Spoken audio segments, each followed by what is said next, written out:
ఈ మధ్య ఒక తెలిసిన వారు చనిపోతే ఆ అంత్యక్రియలకు వెళ్ళాను. ఆ అంత్యక్రియల సమయంలో ఆ చనిపోయిన వ్యక్తి పెద్ద కొడుకు సహజంగానే అన్ని కర్మలు చేస్తున్నాడు. అక్కడ అందరము కూర్చొని ఉన్నాం.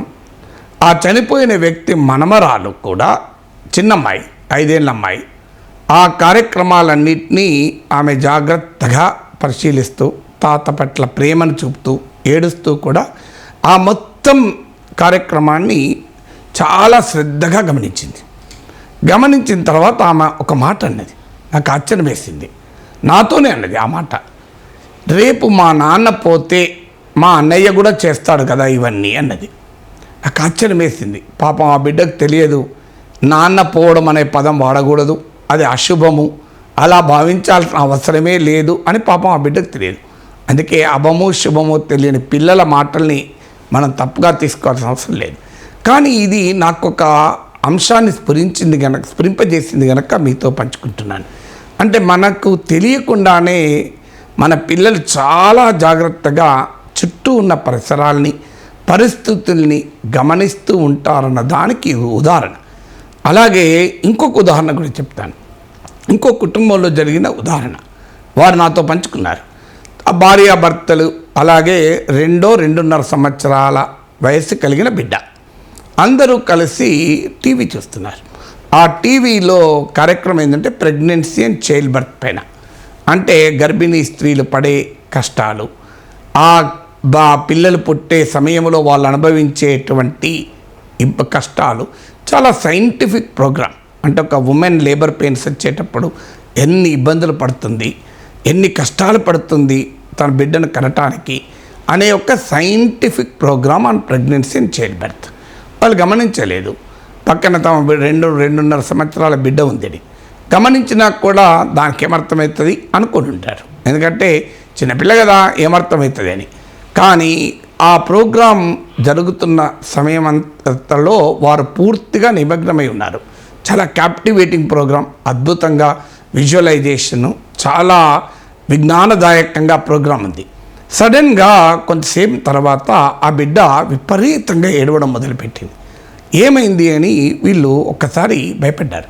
అంటే టీవీలో చూసి భయపడింది అనుకున్నారు, కాదు, ఆ ప్రోగ్రాం చూసి నేను ఆడపిల్లగా ఎందుకు పుట్టాను అని ఏడవడం మొదలుపెట్టింది.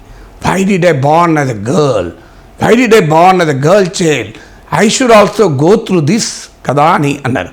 అంటే ఇది ఆ కుటుంబం అమెరికాలో ఉంటుంది కనుక ఆ బిడ్డకి ఇంగ్లీష్లో వ్యక్తం చేసింది. I should also go through this, నేను కూడా ఈ పరిస్థితిని అనుభవించాలి కదా అని ఏడవడం మొదలుపెట్టింది.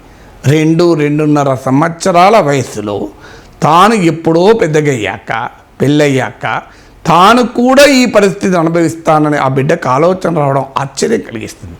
కానీ ఇది ఈ 2 ఉదాహరణలు మనకేం చెప్తున్నాయి అంటే పిల్లలు చాలా జాగ్రత్తగా పరిసరాల్ని, పరిస్థితుల్ని గమనిస్తూ ఉంటారు.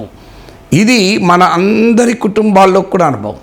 సో అందుకే తల్లిదండ్రులు కనుక పిల్లల సమక్షంలో బాగా కొట్లాడుకున్నారనుకోండి, అనివార్యంగా ఆ పిల్లలపైన ఆ ప్రభావం పడుతుంది. సో తల్లిదండ్రులకు ఏమైనా చెడలవాట్లు ఉన్నాయనుకోండి, అనివార్యంగా ఆ పిల్లలపైన ఆ ప్రభావం పడుతుంది. అందువల్ల పిల్లలు ఏమి చూస్తున్నారు, వారు ఇంట్లో ఉన్న వాతావరణం ఏంటి, మనము చూసేటువంటి కార్యక్రమాలు ఏంటి, మనము చేసే పనులేంటి అనేది పిల్లలు గమనిస్తారు అని దృష్టిలో పెట్టుకొని చేయాలి. చేయకపోతే మనం చాలా తప్పుపడే అవకాశం ఉంటుంది. ఎందుకంటే వారు చాలా ఇంటెలిజెంట్గా ఉంటారు. ఇప్పుడు ఈ 2 ఉదాహరణలకు కూడా సాధారణ పిల్లలు చెప్పగలిగే కదా, they are very intelligent kids. అంటే ఆ ఎవరేజ్ కిడ్ కూడా ఆ రకమైన ఇంటెలిజెన్స్ ఉంటారు. సగటు కిడ్ కూడా చాలా తెలివిగా పరిస్థితుల్ని గమనిస్తూ ఉంటారు. అందుకే మీరు చూడండి, చాలా చిన్న పిల్లలకు కూడా బ్రహ్మాండంగా మొబైల్ ఫోన్తో వాళ్ళు అన్ని పనులు చేయగలుగుతారు. ఆ మనమరాలకు కూడా 8 months సోఫాలో కూర్చొని ఆ రిమోట్ పట్టుకొని ఆ రిమోట్లో ఉన్న రెడ్ బటన్ను టీవీ వైపు చూపెడుతూ ప్రెస్ చేసి టీవీలో బొమ్మలు వస్తే చూస్తుంది. అంటే రిమోట్కు టీవీకి ఉన్న కనెక్షన్ దానికి అర్థమైంది. అంటే ఈ రిమోట్ ప్రెస్ చేస్తే టీవీ ఆన్ అవుతుంది అని ఆ ప్యాటర్న్ గమనించింది. అలాగే ఆ టీవీలో రెడ్ బటన్ ప్రెస్ చేస్తే టీవీ ఆన్ అవుతుంది అన్న ప్యాటర్న్ కూడా గమనించింది.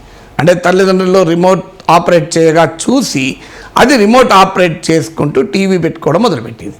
అంటే ఎంత అబ్జర్వేషన్ చిన్నపిల్లలకు ఉంటాయి. ఆ అబ్జర్వేషన్ ఒక రిమోట్కు టీవీకి ఉన్న సంబంధాన్ని, టీవీ రెడ్ బటన్కు టీవీలో బొమ్మలు కనబడడానికి ఉన్న సంబంధాన్ని గుర్తుపట్టగలిగింది. అంటే మనము ఈ తరం పిల్లల్ని తక్కువ అంచనా వేయకూడదు. They are very very intelligent. వారికి చాలా కీన్ అబ్జర్వేషన్ ఉంటుంది. అందుకే మనం చాలా జాగ్రత్త పడాలి మన ఇళ్ళల్లో పిల్లలను ఏది అబ్జర్వ్ చేయాలి. ఎందుకంటే బాల్యములో చూసేవి, బాల్యములో వినేవి, బాల్యములో అనుభవించినవి జీవితంలో మొత్తం పర్సనాలిటీని ప్రభావితం చేస్తూ ఉంటాయి. నాకు ఇప్పటి గుర్తు, ఒక హరికథ కాలక్షేపానికి నేను మా ఊర్లో మా నానమ్మ, మా అమ్మ నాన్నతో కలిసి వెళ్ళాను ఓ పండుగ సెలవులప్పుడు. ఆ హరికథ కాలక్షేపంలో వారు వరాహావతారం గురించి, దశావతారాల గురించి, ఇలా అనేక రకాల అవతారాల గురించి అందులో చెప్పారు. సో అది విని, పురాణాన్ని విని వచ్చాక ఆ పురాణంలో చెప్పారు, ఈ సమస్త జీవరాశులు ఒకటి, ఈ జీవరాశులు అన్నింట్లో కూడా భగవంతుడు ఉంటాడు అని చెప్పారు. అది నాపైన బలమైన ప్రభావం పడింది. అది పల్లెటూరు, అప్పటికి ఇంకా అంటరానితనం ఉంది, ఇప్పటికీ కూడా చాలా గ్రామాల్లో ఉంది. సో నేను ఇంటికి వచ్చాక నెక్స్ట్ డే ఎస్సీ కుటుంబాల ఉండేటువంటి ప్రాంతానికి వెళ్ళి అక్కడున్న పిల్లలతో ఆడుకున్నాను. ఇంటికి వచ్చాక మా నాన్నమ్మ, అదేంద్ర వారు అంటరాని వారు కదా, వారు ఇంటికి పోయి నువ్వు ఎందుకు ఆడుకున్నావు అని నన్ను కోప్పడ్డది.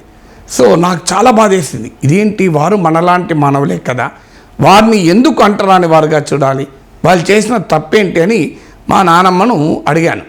ఏం నానమ్మ, నిన్ననే కదా హరికథకి వెళ్ళింది, ఆ హరికథలో చెప్పారు కదా అందరిలోనూ కూడా, ఈవెన్ జంతువుల్లో కూడా, పక్షుల్లో కూడా, చీమలో, ఈగలో, దోమలో కూడా భగవంతుడు ఉంటాడని చెప్పారు కదా, వరాహ అవతారం గురించి విన్నాం కదా, దశావతారం గురించి అన్నాం కదా, అంటే మానవులే కాదు ఈవెన్ మానవులు కాని జీవరాశులు కూడా భగవంతుని అవతారాల్లో ఉన్నారు కదా, మరి అలాంటి సాటి మానవుల పట్ల ఆ రకంగా అంటరానితనాన్ని పాటించడం సరైందా అని అడిగాను. ఆ మాట మా నాన్నమ్మకు ఒక్కసారి సర్క్యూట్ ఎగిరిపోయినంత పని అయింది. ఏం చెప్పాలో అర్థం కాలే. ఒకవైపు హరికథను ఉదాహరిస్తున్నా, మరోవైపు అనుభవం ఉదాహరిస్తున్నా. ఇక ఆ రోజు ఈవినింగ్ వెళ్ళి వాళ్ళ ఇళ్ళలో అన్నం తిని వచ్చాను. ఎందుకు ఈ ఉదాహరణ చెప్తున్నా అంటే, ఆ హరికథ ప్రభావం నాలో ఒక సామాజిక దృక్పథాన్ని కలిగించింది. అంటే ఇలా చిన్నప్పుడు మన పైన పడే ముద్రలు చాలా బలంగా ఉంటాయి.